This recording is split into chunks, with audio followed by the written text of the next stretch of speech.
Hello guys WhatsApp, hope তোমরা সবাই ভালো আছো। 40 দিন ব্লগে আর আজকের ব্লগটা গাইস স্টার্ট হচ্ছে ভাই পুরো আমাদের মাঠের রাস্তা দিয়ে। অ্যান্ড ভাই আজকে হচ্ছে খুবই একটা দুঃখজনক ভাই কথা বলতে চলেছি। হ্যাঁ, অনেক দিন ভাই ব্লগ আসে না, মোটামুটি 10 থেকে 12 দিন ব্লগ আসছে না, কারণ ভাই पैसे का कमी है। অ্যান্ড গাইস ভাই অনেক প্রবলেম ফেস করতে হচ্ছে, যেই প্রবলেমগুলো গাইস আমি পরে শেয়ার করব। অ্যান্ড এখন হয়তো মোটো ব্লগ আজকে কি কালকে লাস্ট দেখতে পাবো, এরপরে গাইস আর মোটো ব্লগ দেখতে পাবো না, কারণ গাইস ভাই আমি বাইকটা সেল করে দিতে চলেছি বাইকটা, কারণ কিছু বলার নেই গাইস ভাই, অনেক প্রবলেম চলছে। বাইকটা সেল করে দিচ্ছি ভাই, বুকে পাথর রেখে সেল করে দিচ্ছি ভাই, অনেক কষ্ট করে বাইকটা কিনেছিলাম।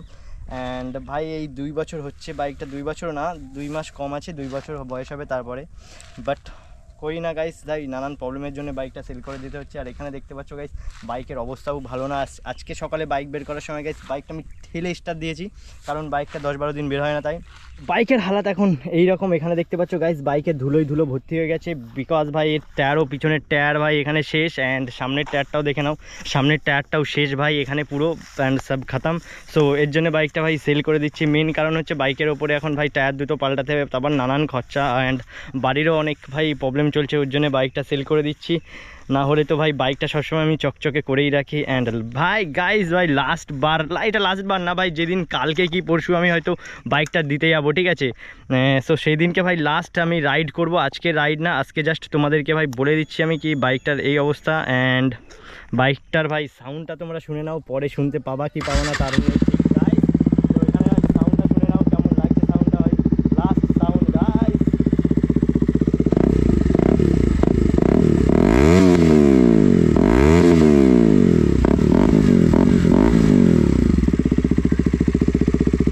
তো এটাই ভাই বাইকের সাউন্ড। অ্যান্ড আমি ভাবছি কি গাইজ এই স্টকটা লাগিয়ে দেবো, আমি ভাবছি গাইজ ভাই স্টক সাইলেন্সারটা লাগিয়ে দেবো, বিকজ ভাই এই যে আমার যে সাইলেন্সারটা লাগানো আছে এর ব্যান্ড পাইপ এবং এর যে এক্সজস্টটা আছে এটা খুলে নেবো, খুলে নিয়ে আলাদাভাবে সেল করে দেবো, ঠিক আছে।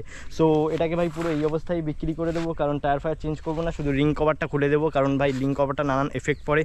সো এই অবস্থা ভাই, দুঃখের কথা ভাই।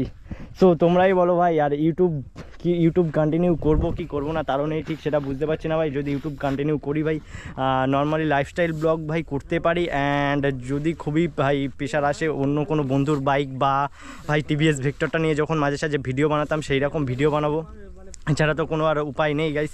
সো কি করব ভাই কিছুই বুঝতে পারছি না। এখানে গাইস ভাই পিছনে সেই যেটা ভাই গাড়ির তেল টাইডি সেটা লাগিয়ে দিতে হবে। এখানে নানান সমস্যা, অনেক প্রবলেম গাইস ভাই, অনেক প্রবলেম, এত প্রবলেম ভাই কি বলবো, লাইফের জীবনে ভাই এত প্রবলেম আমি ফেস করিনি কোনোদিনও। অ্যান্ড তোমাদের সাথে কি বলবো, দুঃখের কথা ভাই, এত প্রবলেম। আর সত্যি কথা বলতে গাইস ভাই এত কষ্ট হচ্ছে আমার, এত কষ্ট হচ্ছে ভাই, মানে আমি বলার কোনো শব্দ পাচ্ছি না যে এত কষ্ট হচ্ছে। বাইকটা সেল করে দেবো ভাই, এই কথা যে আমি ভাই বলছি সেটা তোমরা বুঝতে পারছো না গাইস, আমার যে ভিতরটা ফেটে চৌচির হয়ে যাচ্ছে, যে এত কষ্ট করে আমি বাইকটা কিনলাম ভাই, প্রবলেমের জন্য সেল করে দিতে হবে। অ্যান্ড সেলটা করে দেবো ভাই, আজকে হ্যান্ডওভার করার কথা ছিল, কিন্তু সে ফোন করে বললো এখন করবে না, কারণ সেও আমার একটা সাবস্ক্রাইবার, সে আমার ভিডিও দেখে, সে আমাকে ফোন করে বলেছিল ভাই বাইকটা আজকে নেবে, বাট সে বাইকটা আজকে নেবে না। আর সে কিছু আমাকে ভাই অ্যাডভান্সও দিয়ে দিয়েছে, সেই অ্যাডভান্সটা আমি ভাই পরে ভিডিওতে দেখাচ্ছি, কি সে অ্যাডভান্সটা বাড়ি আছে, বাড়ি ভিডিওতে দেখাচ্ছি, বাড়ি গিয়ে ভিডিও করে দেখাচ্ছি ভাই অ্যাডভান্সটা আছে। বাট আজকে ভাই বাইকটা নিয়ে বেরোনোর কারণে ভাবছিলাম যে তোমাদের সাথে শেয়ার করবো না, বাট ভাই যখন সামনে দিয়ে আমার বাইকটা যাবে তখন তোমরা ভাই কমেন্ট করবা ভাই, তো ওর জন্য গিয়ে গাইস তোমাদের সাথে শেয়ার করলাম যে বাইকটা সেল করে দিতে হচ্ছে। অ্যান্ড গাইস বাইকটা সেল করে দেবো ভাই, কালকে কি পরশুর মধ্যে বাইকটা ডেলিভারি দিয়ে দেবো, মানে যে কিনবে তাকে দিয়ে দেবো বাইকটা। অ্যান্ড চলো আজকে ভাই একটা সাবস্ক্রাইবার আমাকে ভাই, আমাদের এখানেই বাড়ি ভাই, বাবনডাঙ্গার মধ্যে বাড়ি, ও ভাই মেসেজ করে যায় যে দাদা একটু রাইড দাও। সো চলো গাইস ওকে একটু রাইড দেওয়া যাক ভাই, বাইকের লাস্ট রাইড ভাই ওই নেবে। অ্যান্ড ওকেই ভাই কী করে বলি যে লাস্ট রাইড দিচ্ছি তোকে ভাই, এরপরে বাইকটা সেল করে দেবো। সো চলো ওকে ভাই ফোন কি মেসেজ করে বলি বাড়ির সামনে দাঁড়িয়ে থাকতে, তারপরে রাইড দেবো। সো চলো গাইস এখন ভাই বাইকটা একবার দিয়ে রাইড দিয়ে আসি। চলে এসেছি মোটো ব্লগ সেটআপে, আর এখন যাচ্ছি গাইস ভাই ওই সাবস্ক্রাইবার মানে ওই ভাইটার বাড়ির দিকে ভাই। ও অনেক দিন ধরে আমাকে বলেই যাচ্ছে যে দাদা একটু রাইড দাও, ইনস্টাগ্রামে মেসেজ করে ভাই ও ভর্তি করে দিয়েছে, এই যে সামনে ভাই ভাইটা দাঁড়িয়ে আছে। সো চলো ওকে একটু রাইড দেওয়া যাক, চল তোকে অনেক দিন ধরে ঘোরাচ্ছি আমি। সো চলো গাইস ভাই ভাইটাকে একটু ভাই রাইড দেওয়া যাক। অ্যান্ড তো একটু শক্ত করে ধর, শক্ত করে ধর।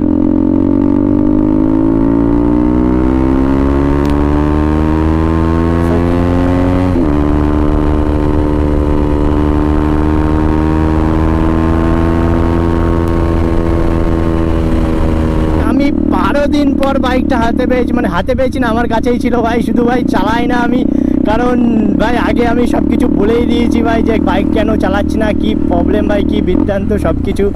কারণ ভাই এই প্রবলেমের মধ্যে ভাই বাইকটাকে যদি আবার আমি তো এমনিই ভালোবাসি, আর আবার যদি ভাই ভালোবেসে ফেলি ভাই, আমি আর যেটা করতে যাচ্ছি সেটা পারবোই না। বিকজ সেটা তোমরাও বোঝো ভাই, বাইক হচ্ছে সবার একটা ইমোশন, অ্যান্ড এটা আমার ভাই ফার্স্ট বাইক। তাও ভাই সবাই ভাই বাবার টাকায় বাইক কেনে, অনেকে বাবা, সবাই বলতে ভুল ভাই, অনেকে বাবার টাকায় বাইক কেনে, বাট আমি বাবার টাকায় বাইক কিনি না, আমি ভাই এটা আমার নিজের টাকায় বাইক কেনা। সো ভাই ওই জন্য মর্মটা বুঝি ভাই, কতটা কষ্টের ব্যাপারটা। সো চলো ভাই, ওকে বলেছিলাম এই অবধি রাইড দেবো, অ্যান্ড রাইড দিয়ে আবার ইউটার্ন মারবো ভাই। আর যদি ভাই অন্য বাইক কোনো দিন কেনা হয় তাহলে গাইস সেটা ভাই ওকে আবার একদিন রাইডে নিয়ে যাবো, অ্যান্ড না সামলালে হবে না ভাই। সো চলো আমি এখন বাড়ির দিকে চলে এসেছি, অ্যান্ড চলো বাড়ি গিয়ে গাইস তোমাদের ভাই অ্যামাউন্টটা দেখাচ্ছি যে কতটা আমাকে ভাই টাকাটা আমি দেখাচ্ছি ভাই কতটা আমাকে অ্যাডভান্স করেছে, অ্যান্ড ব্লগটাকে ভাই ওখানে এন্ড করবো। অ্যান্ড যেদিনকে গাইস ভাই বাইকটাকে ও নিতে আসবে সেদিনকে আবার হয়তো ভাই বাইকটাকে আবার আনতে যাবো, সেদিন দিতে যাবো, সেদিনকে ভিডিও বানাবো, অ্যান্ড সেদিনই হবে আমার বাইকের লাস্ট রাইড, আমার লাস্ট রাইড। সো চলো, সো ফাইনালি আমি আমার বাড়ির দিকে চলে আসলাম, অ্যান্ড ভাই একে তো ছাড়তে ইচ্ছা করছে না, বাট কিছু করার নেই ভাই, প্রবলেম ফেস করতে হবে। অ্যান্ড এটাকে নিয়ে ভাই কদিন পরে দিয়ে ভাই ভিডিও করব, আমি দেখি বাইকটাকে দিয়ে দিই, তারপরে ভাই এই বাইকটা নিয়ে আমি ভিডিও করব। দেন ভাই এই বাইকটাকে ভাই ভিডিও করলে কতজন দেখবে কতজন দেখবে না তারও নেই ঠিক। বাস ভাই তোমরা একটু সাপোর্ট করো ভাই, যাতে কিছু না কিছু করতে পারি। অ্যান্ড জানি না ভাই ভিডিও বানাতে পারবো কি পারবো না তারও নেই ঠিক। ভাই বাইকটাকে সেল করে দেওয়ার পরে ভাই আমার কোনো ভাই এনার্জি তো এমনি এখনই চলে গেছে যে ভিডিও বানাই না আমি 10-12 দিন, কারণ ওই একটাই জিনিস যখন ভাই মাথায় খেলে গেছে যে বাইকটাকে সেল করতে হবে, তখনই আর মাথায় কিছু আসে না। ফাইনালি গাইস ভাইটাকে রাইডটা দিয়ে আমি এখন বাড়ির দিকে চলে এলাম, অ্যান্ড ভাই ওকে ভাই কিছু যে বলবো সেটা বলার ক্ষমতা আমার নেই, কারণ সেটা বুঝতেই পারছো। অ্যান্ড গাইস যেটা বলছিলাম যে এই যে হচ্ছে গাইস বুকিং অ্যামাউন্টটা, যেটা ভাই 200 টাকার নোট এটা।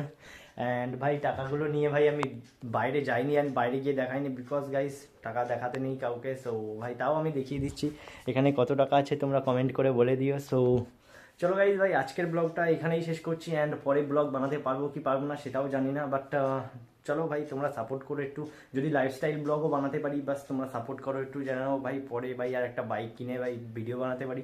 সো আজকের ব্লগটা এখানেই শেষ করছি, অ্যান্ড ভাই সাবস্ক্রাইব করতে যে বলবো ভাই, বুঝতে পারছেন, ভিডিওটা ভালো লাগলে লাইক কমেন্ট করে দিও, অ্যান্ড ভাই সাবস্ক্রাইব করে দিও ভাই।